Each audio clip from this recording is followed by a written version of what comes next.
Hello everyone, आप सभी का स्वागत। झारखंड में जब से स्थानीय नीति कैबिनेट में पास हुआ है, यानी कि जो स्थानीय नीति का आधार माना गया 1932 का खतियान जब से कैबिनेट में पास हुआ है, उसके बाद से जेसीसी का तैयारी करने वाले बहुत सारे अभ्यर्थियों के मन में एक सवाल जरूर उठ रहा होगा कि बहुत सारा विज्ञापन जेसीसी ने जारी किया है, तो क्या उन सभी विज्ञापन में 1932 का इफेक्ट देखने को मिलेगा या नहीं। तो इसी बिंदु पर आज हम लोग बात करेंगे। यदि आप लोग इस चैनल में नए हैं, चैनल को सब्सक्राइब कर लें, वीडियो को शेयर करें, लाइक करना नहीं भूलें। तो सबसे पहले हम लोग बात कर लेते हैं 1932 का खतियान, यानी कि जो स्थानीय नीति का आधार माना गया 1932 का खतियान अभी सिर्फ कैबिनेट में पास हुआ है। अभी पूरी तरह से ये 1932 का जो खतियान है लागू नहीं हुआ है। बहुत सारे लोगों को लग रहा है कि 1932 का जो खतियान है झारखंड में पूरी तरह से लागू हो गया है और जिसके पास खतियान है वही झारखंड का स्थानीय निवासी माना जाएगा, लेकिन अभी ऐसा कुछ नहीं है। जब तक देखिए इसमें बहुत अभी प्रोसेस बाकी है। देखिए अभी हुआ क्या है, सिर्फ कैबिनेट की मीटिंग में इसे पास किया गया। कैबिनेट की मीटिंग में जब पास हुआ उसके बाद ये सदन में जाएगा, यानी कि विधानसभा में इसमें बहस होगा, इसमें वोटिंग होगा, कौन पक्ष में है कौन विपक्ष में है। और जब यहाँ से पास हो जाएगा तो राज्यपाल के पास जाएगा और इसके बाद सेंट्रल गवर्नमेंट के पास जाएगा। अब देखिए सेंट्रल गवर्नमेंट जब लोकसभा राज्यसभा में पास कर देती है तो यहाँ पर बोला जा रहा है कि संविधान की 9वीं अनुसूची में इसे शामिल किया जाए। अब 9वीं अनुसूची में क्यों शामिल किया जाएगा? क्योंकि इस अनुसूची में जो भी कानून है इसे न्यायालय में चुनौती नहीं दिया जा सकता है। आप सभी को पता होना चाहिए कि झारखंड के पहले सीएम बाबूलाल मरांडी जी ने 1932 खतियान आधारित स्थानीय नीति पास किया था।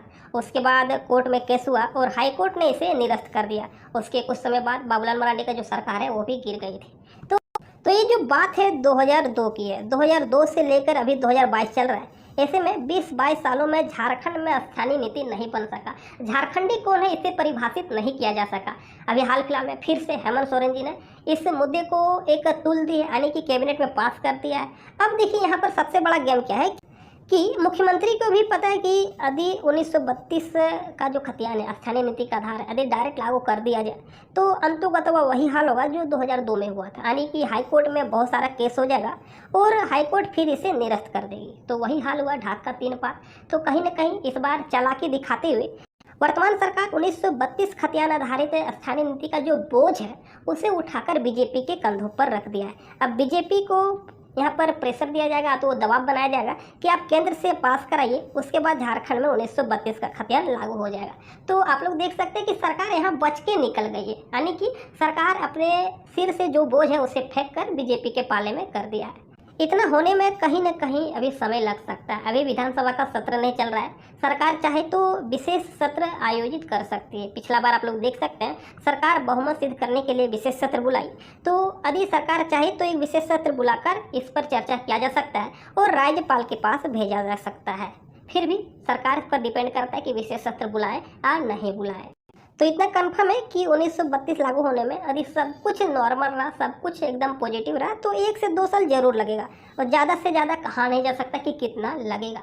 अब बात कर लेते हैं हम लोग जेसीसी के परीक्षाओं पर। देखिए जेसीसी का जितना भी विज्ञापन निकला है उन सभी में जो मोस्ट वांटेड है जेसीसी सीजीएल एग्जाम है। झारखंड के लाखों छात्र बेसब्री से वेट कर रहे हैं कि जेसीसी सीजीएल एग्जाम कब होगा और काफ़ी लंबे समय से प्रिपरेशन भी कर रहे हैं। बहुत सारा मैसेज कॉल भी आता है टारगेटपुर के पास कि इसका एग्ज़ाम 2022 में होगा कि नहीं होगा। तो देखिए अभी आप सभी को पता है कि जो जेसीसी का नियोजन नीति यानी कि जेसीसी परीक्षाओं का जो नियोजन नीति है हाई कोर्ट में बहस चला और उसका जो जजमेंट है रिजर्व कर लिया गया है, यानी कि इस पर फैसला सुनाया नहीं गया है। उम्मीद से 15-20 दिन में इसका जो भी जजमेंट होगा हाई कोर्ट के द्वारा सुना दिया जाएगा और बहुत हद तक संभावना है कि जो वर्तमान नियोजन नीति है यानी कि मैट्रिक इंटर झारखंड से होना चाहिए जनरल कैटेगरी वालों का, ये जो नियोजन नीति है पूरी तरह से कहीं ना कहीं हाई कोर्ट रद्द करने वाली है। और जो हिंदी और इंग्लिश है इसे हटाया गया, तो उम्मीद है कि हिंदी इंग्लिश भी ऐड होगा।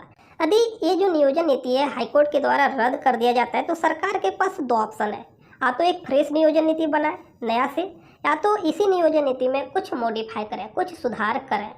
यदि सुधार करती तो कम से कम 3 महीना, यदि नया नियोजन नीति बनता है तो कम से कम 6 महीना का समय लग सकता है। अब देखिए झारखंड के जो वर्तमान शिक्षा मंत्री है जगन्नाथ महतो जी, उनका स्पष्ट कहना है कि जितना भी अभी विज्ञापन निकला है उस पर 1932 का कोई इफेक्ट नहीं पड़ेगा। 1932 का कोई इफेक्ट नहीं पड़ेगा और यदि पड़ता है तो कहीं ना कहीं जो जेसीसी का एग्ज़ाम है जो 3 से 6 महीने के अंदर क्लियर हो सकता है, कहीं ना कहीं 2024 तक भी एक भी एग्ज़ाम नहीं होगा। तो ऐसे में यदि वर्तमान विज्ञापन पर 1932 का इफेक्ट देखने को मिलता है तो जितना भी विज्ञापन निकला है कहीं ना कहीं ठंडे बस्ते में चल जाएगा और एग्जाम हो ही नहीं सकता है जब तक 1932 पूरी तरह से लागू नहीं हो जाए। तो क्या तब तक झारखंड में कोई परीक्षा नहीं होगी? यदि ऐसा होता है तो मुख्यमंत्री का जो कार्यकाल है 5 वर्षों का 0/सन्नाटा नंबर मिलेगा नियुक्ति के मामले में। तो सरकार नहीं चाहेगी कि 1932 का इफेक्ट वर्तमान विज्ञापनों पर पड़े। तो इस वीडियो में हम लोग क्या देखें कि 1932 का जो स्थानीय नीति का आधार माना गया है 1932 का खतियान पूरी तरह से अभी झारखंड में लागू नहीं हुआ है। लागू होने में भी लंबा समय लगेगा और जेसीसी की परीक्षाओं पर उम्मीद है कि इसका कोई इफेक्ट अभी वर्तमान समय में नहीं पड़ेगा। तो आप सभी जो भी वैकेंसी का तैयारी कर रहे करते रहिए, क्योंकि जैसे ही नियोजन नीति पर कोई फैसला आता है तो सरकार जल्द से जल्द उसे सॉर्ट आउट करके जितना भी एग्जाम है जितना भी विज्ञापन निकला है उन सभी का परीक्षा कंडक्ट कराना चाहेगी। क्योंकि अभी तक सरकार नियुक्ति के मामले में सन्नाटा यानी कि 0 नंबर मिला है। तो सरकार नहीं चाहेगी कि जो बचा हुआ समय ज़्यादा बचा हुआ नहीं है, 2022 खत्म होने वाला है, 23 और 24 के लास्ट में चुनाव ही है। यदि नियुक्ति प्रक्रिया फास्ट नहीं होता है तो बहुत सारा विज्ञापन निकला है और नियुक्ति नहीं हो पाएगी। तो कहीं ना कहीं सरकार बैकफुट पर नजर आएगी, क्योंकि चुनाव में जो सबसे पहला मुद्दा होता है रोजगार, और जब सरकार बनती है तो सबसे लास्ट में जो मुद्दा बचता है वो रोजगार का बचता है। तो सरकार चाहेगी कि चुनाव जीतने के लिए रोजगार आने की जेसीसी के परीक्षाओं को कंडक्ट कराना बहुत ही जरूरी है। तो इस वीडियो को आप लोग शेयर कीजिएगा, चैनल में नए हैं तो चैनल को अवश्य सब्सक्राइब कर लीजिएगा। मिलते हैं हम लोग नेक्स्ट वीडियो में, तब तक के लिए थैंक यू।